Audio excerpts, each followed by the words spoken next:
रशीद और अंकुर की false statement का बदला लेने के लिए ऋत्विक को टॉर्चर करके उनका घर देख चुका था। अब मनु को एक ऐसी जगह चाहिए थी जहां से वो इन दोनों लड़कों को टॉर्चर कर पाता। इसके लिए ऋत्विक ने उसे मेन रोड पर बना एक योयो होटल सजेस्ट किया था। ये होटल कम एक छोटा सा घर था जिसमें 4-5 कमरे ही यूज होते थे। मनु यहाँ पूरे स्वैग के साथ इकलौते रिसेप्शनिस्ट का मैनेजर से बोला, बैठे रहो, मुझे 1-2 रूम नहीं पूरा होटल बुक करना है। रिसेप्शनिस्ट अपनी जगह से खड़ा हो गया। पूरा होटल मतलब? अब मैं ऐसे कैसे पूरा होटल दे दूं? रिसेप्शन डेस्क पर ही एक रजिस्टर रखा था। मनु ने बिना उस लड़के से पूछे सीधे डेट्स देखनी शुरू कर दी। उसे आज के दिन की एक भी एंट्री नहीं मिली। तो बिना एंट्री के ही लड़के लड़कियों को कमरे दे रहा है तू? हाँ, अबे चोटिया है क्या? बिना एंट्री के कैसे रूम दे दूंगा? आज सुबह से कोई आया ही नहीं है यहाँ। और तू है कौन? इतनी इंक्वायरी क्यों करनी है तुझे? मनु ने पहले गौरव की तरफ देखा। गौरव रिसेप्शनिस्ट के पास पहुंचा और उसके कान में बोला, सुनो, साहब अंडरकवर एजेंट है। दिल्ली में जो इलीगल प्रोस्टिट्यूशन चल रहा है ना, उसको रोकने के लिए एक टीम बनाई है इन्होंने, समझे? मनु पहले ही गौरव को एक कहानी समझा चुका था। अच्छा ये बताओ, यहाँ सीसीटीवी है कि नहीं? हाँ है ना। Very good. अब कंट्रोल रूम दिखा, कहाँ पे है? वो क्या होता? अरे जहाँ सारे कैमरास को मॉनिटर करते हैं, समझा? मतलब जहाँ स्क्रीन लगी होती है बड़ी सी, वो कंट्रोल रूम। अच्छा, कंट्रोल रूम ये रहा। रिसेप्शनिस्ट ने काउंटर टेबल के पीछे इशारा किया। गौरव ने देखा वहां एक 15 इंच की एलसीडी स्क्रीन लगी हुई थी जिसमें कुछ लाइव कैमरा फीड्स आ रही थी। मनु ने भी पास आकर देखा। कितने रुपए रूम का चार्ज है तेरा? वैसे है तो 1000 रुपए, पर रात का टाइम है तो। कितने रूम है तेरे पास? टोटल 5 है। क्यों? 5 जो मेरे हुए। गौरव, इसको 5000 कैश दे दे। गौरव मनु का मुंह देखने लगा, फिर पास आया और कान में बोला, वो सर जी सॉरी, मैं जल्दी में कैश निकालना ही भूल गया। मनु को गुस्सा तो बहुत आया पर वो कुछ नहीं बोला। उसने अपनी जेब में हाथ डाला, छुट्टे मिला के 2200 रुपए और कुछ चिल्लर निकल कर आई। अरे कैश की दिक्कत है तो इसमें कर दो, ये क्यूआर है ना। गौरव ऐसे मनु की तरफ देखने लगा जैसे परमिशन मांग रहा हो। मनु ने इशारा कर दिया। गौरव ने तुरंत पेमेंट कर दी। अब सुन ध्यान से, तू अपने घर जा या कहीं घूमने जा, मुझे फुल सीक्रेसी चाहिए इधर। एक बार वो हरामी हाथ से निकल गया तो फिर नहीं मिलेगा। पेमेंट ट्रांसफर होते ही रिसेप्शनिस्ट की अकड़ थोड़ी कम हो गई। सर जी मैं कहाँ जाऊंगा, मैं तो यही रहता हूँ। ये कमरा है ना मेरा, छोटा सा, देखो। गौरव ने देखा कि काउंटर के पीछे ही एक आधी हाइट का डोर बना हुआ था।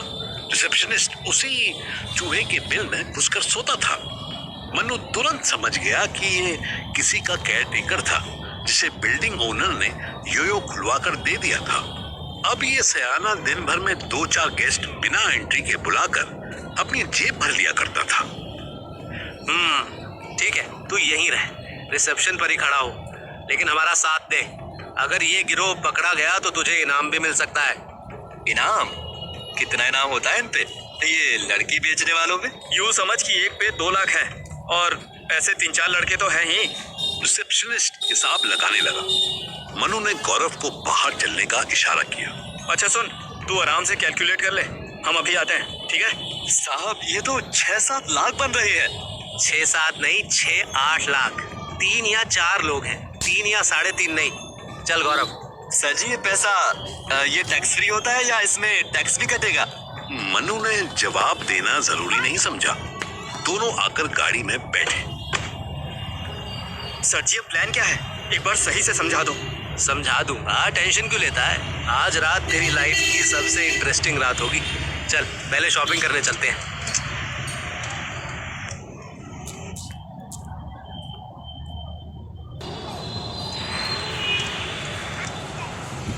चलो ठीक है सर जी, अपने को क्या दिक्कत है, वैसे भी बहुत टाइम से जूते लेने थे। रात 1 बजे मीरा मुंबई एयरपोर्ट के टर्मिनल 2 से बाहर निकल रही थी। वो अभी पूरी तरह से बाहर भी नहीं पहुंच पाई थी कि उसका फोन बजा।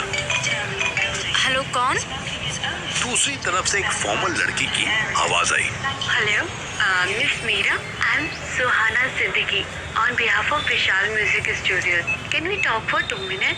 मीरा ने फिर से घड़ी देखकर कंफर्म किया कि टाइम तो 1 AM ही हो रहा था। ऑफ कोर्स, कहिए क्या बात है? Okay, listen Meera, we suppose to record a song tonight but Niti is fall sick. अब इस टाइम पर कोई और सिंगर नहीं मिल रही। A friend of mine suggested your name. Wait a minute, are you in Bombay? Yes yes, I just arrive. अभी airport से निकल ही रही हूँ। ओके, तो तुम अभी स्टूडियो आ सकती हो?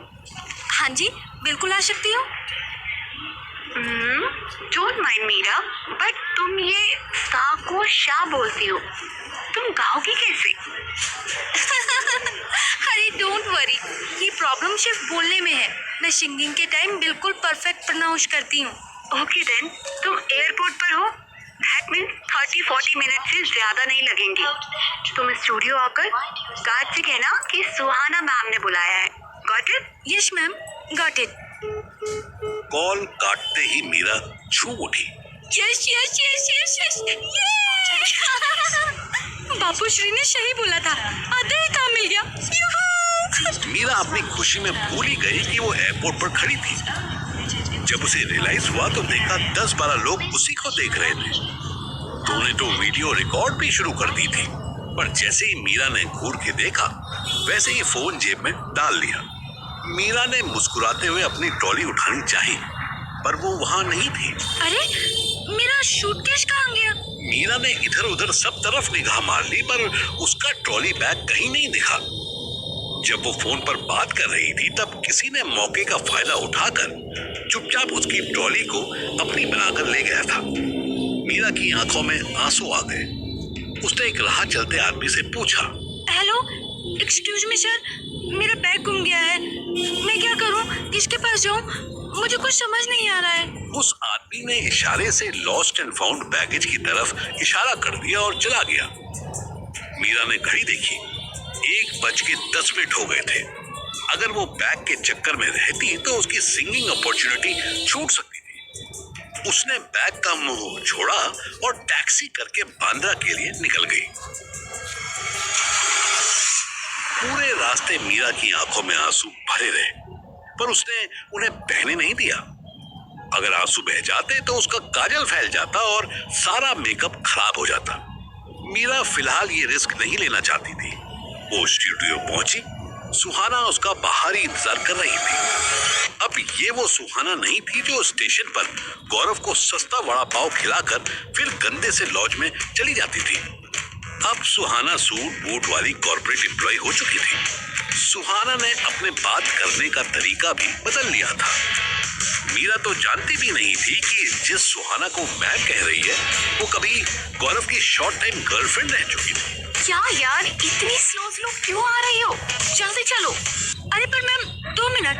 ठीक है, 2 मिनट बैठ के लिरिक्स पढ़ लो। Please do read quickly. Ma'am पर इतने जल्दी क्या है? विशाल सर को सुबह 6 बजे की फ्लाइट से लंदन जाना है। He has only this night.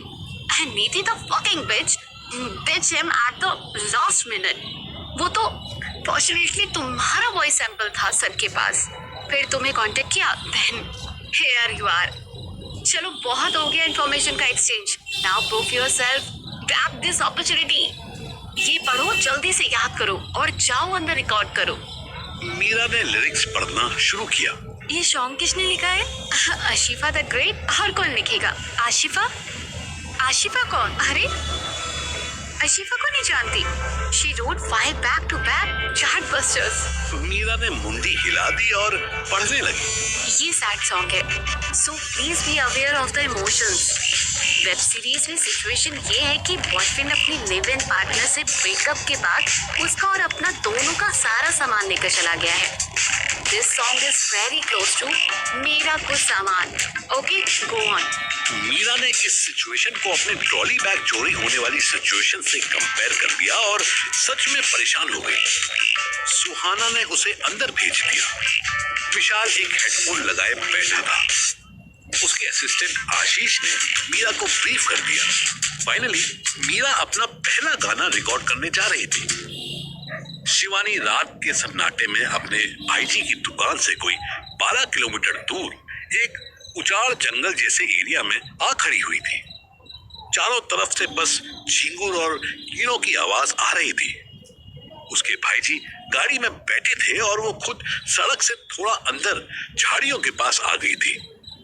पता नहीं शिवानी ने कौन सी ऐसी फिल्म देखी थी कि उसे लगता था वो न्यू नंबर से बात करेगी तो भी पुलिस उसको ट्रेस कर लेगी।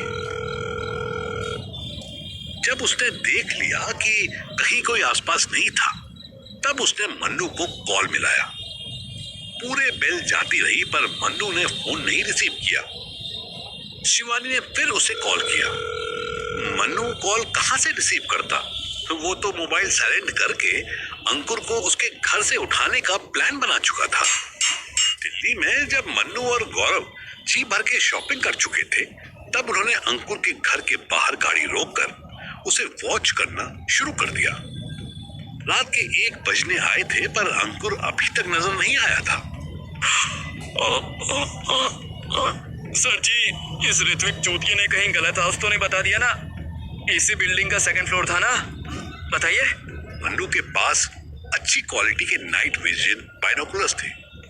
वो सर पर सेट किए हुए कंसंट्रेट करके अंकुर की बालकनी में देख रहा था। टेंशन मत ले, आएगा। आजकल बच्चे तो छोड़, उनके माँ बाप भी 1 बजे से पहले नहीं सोते। ये भी अपने मम्मी पापा के सोने का इंतजार कर रहा होगा। फिर तो सर जी एक बार मैं भी इसमें से देखूं। वो क्या है ना, मैंने हमेशा फिल्मों में ही नाइट विजन वाली दूरबीन देखी है और मतलब ऐसे सामने से पहली बार देख रहा हूँ, तो एक बार मुझे भी दो ना प्लीज। मन्नू ने तुरंत उतार कर गौरव को पकड़ा दिए। देख ले पर फोकस मत छेड़ियो, उसकी बालकनी में सेट है अभी। अरे सर जी, मुझे ना तो फोकस सेट करना आता है और ना ही छेड़ना। अरे इसमें तो सब ब्लैक एंड व्हाइट दिख रहा है। नाइट विजन में ऐसा ही दिखता है। मन्नू ने देखा उसके फोन पर किसी अननोन नंबर से कॉल आ रहा था। मन्नू ने पहली बार इग्नोर किया तो सेम नंबर से कॉल दोबारा आने लगा। मन्नू उठाने ही वाला था कि गौरव चिल्लाया, सर जी, अंकुर आ गया बालकनी में, आ गया। मन्नू ने जल्दी से उससे बाइनोकुलर्स छीने और खुद देखकर कंफर्म किया। हाँ वही है, शर्ट के बटन खोल ले ऊपर के। गौरव व्हाइट शर्ट और ब्लू पैंट पहने था। मन्नू ने उसे जानबूझकर ऋत्विक की स्कूल ड्रेस दिलाई थी। गली में अच्छा खासा अंधेरा था। गौरव गाड़ी से निकला और सीधे उसकी बालकनी के नीचे पहुंच के फुसफुसाहट वाली स्टाइल में बोला, ओए अंकुर, नीचे आ जल्दी। अबे कौन है बे तू? अबे तेरा बाप हूँ मैं, जल्दी आ। वो जेल से छूट गया है, सबसे पहले तुझे पकड़ने आएगा। अंकुर सोचकर ही डर गया। वो बिना कोई जवाब दिए तुरंत अंदर भाग गया।